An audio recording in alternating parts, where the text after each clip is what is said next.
Bonjour à tous. Yorana.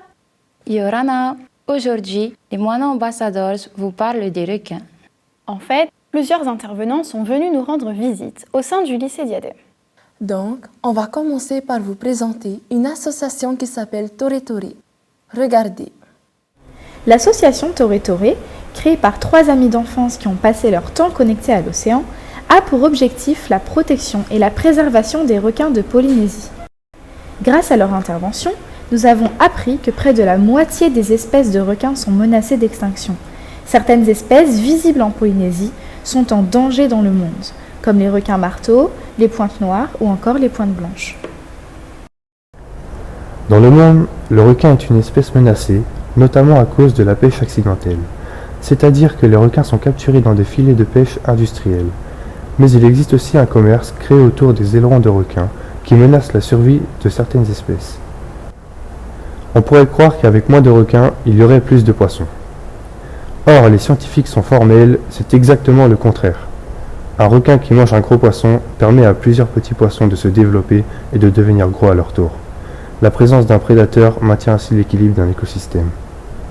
Voilà pour présenter un peu l'association Tore Tore et ce qu'on a commencé à découvrir avec eux. Lors de cette rencontre, on a pris conscience que nous connaissions assez peu de choses sur les requins de Polynésie. Donc, on a fait quelques recherches pour en savoir un peu plus sur nos requins. Regardez. Comment le requin est-il perçu en Polynésie? Dans la culture polynésienne, le requin est considéré comme une figure protectrice et bienveillante. Dans les légendes que nous avons étudiées, le requin peut sauver des personnages ou les accompagner dans leur quête.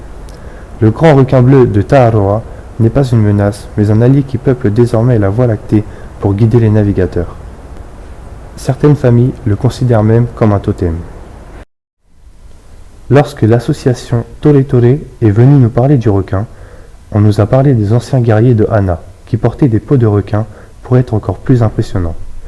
Mais en dehors de cela, on ne pêchait pas le requin, car, comme dans la plupart des sociétés du Pacifique, le requin pouvait être associé aux ancêtres. Aujourd'hui, les Polynésiens ont une image bien différente du requin, sûrement à cause de films comme Les Dents de la Mer ou d'autres qui présentent le requin comme une créature effrayante. D'autre part, les gens sont marqués par les accidents qui ont pu se produire. Ils sont très rares chez nous, mais ce qui s'est produit en Australie ou à La Réunion marque les esprits. En Polynésie, pas très loin des côtes, nous côtoyons souvent les pointes noires et les pointes blanches, que l'on croise dans le lagon ou à la passe. Plus rarement, on peut voir des requins marteaux, des requins citrons et des requins tigres. Ce dernier souffre d'une mauvaise réputation de requin agressif et dangereux. Grâce à nos recherches, on en sait un peu plus sur les requins de Polynésie. Oui, mais il est parfois difficile de comprendre le comportement de ces animaux marins. Donc, nous avons invité une spécialiste du criobe pour nous en parler et en savoir davantage. Regardez. La spécialiste du criobe Clémentine Séguigne nous a proposé une formation passionnante sur le comportement des requins.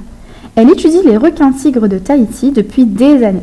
À partir de ses observations, elle a pu nous expliquer comment le requin conçoit son espace personnel, comment il perçoit les bruits, les couleurs ou encore le comportement des plongeurs autour de lui. Clémentine Séguigne est venue nous rencontrer au lycée pour essayer de nous donner des clés pour expliquer et comprendre les différents accidents avec les requins. Effectivement, il existe plusieurs types de morsures, comme par exemple les morsures territoriales. C'est quand une personne ou un animal entre dans la zone intime du requin. Par conséquent, ce dernier mord afin de se défendre. C'est ce qui arrive en général aux surfeurs ou aux plongeurs qui ne sont pas conscients de la présence du requin. Mais comment on reconnaît une morsure de prédation ? On reconnaît cette morsure car le requin charge sa proie vers le bas pour la prendre sur le ventre. Il n'y a que 5 espèces qui possèdent cette morsure. Le requin mako, le requin parata, le requin bulldog, le requin tigre ou encore le grand requin blanc. Comme nous l'avons dit, les accidents sont rares. En Polynésie, nous cohabitons avec les requins. Gardons à l'esprit qu'il faut être prudent, mais il n'y a pas de raison d'en avoir peur. C'est avant tout une espèce à protéger pour le bien de tous. Voilà, bien observer son environnement et bien suivre des mesures de sécurité. C'est essentiel pour profiter de la mer avec prudence. C'est l'heure pour les moines ambassadeurs de vous dire à très bientôt. Nana! Nana!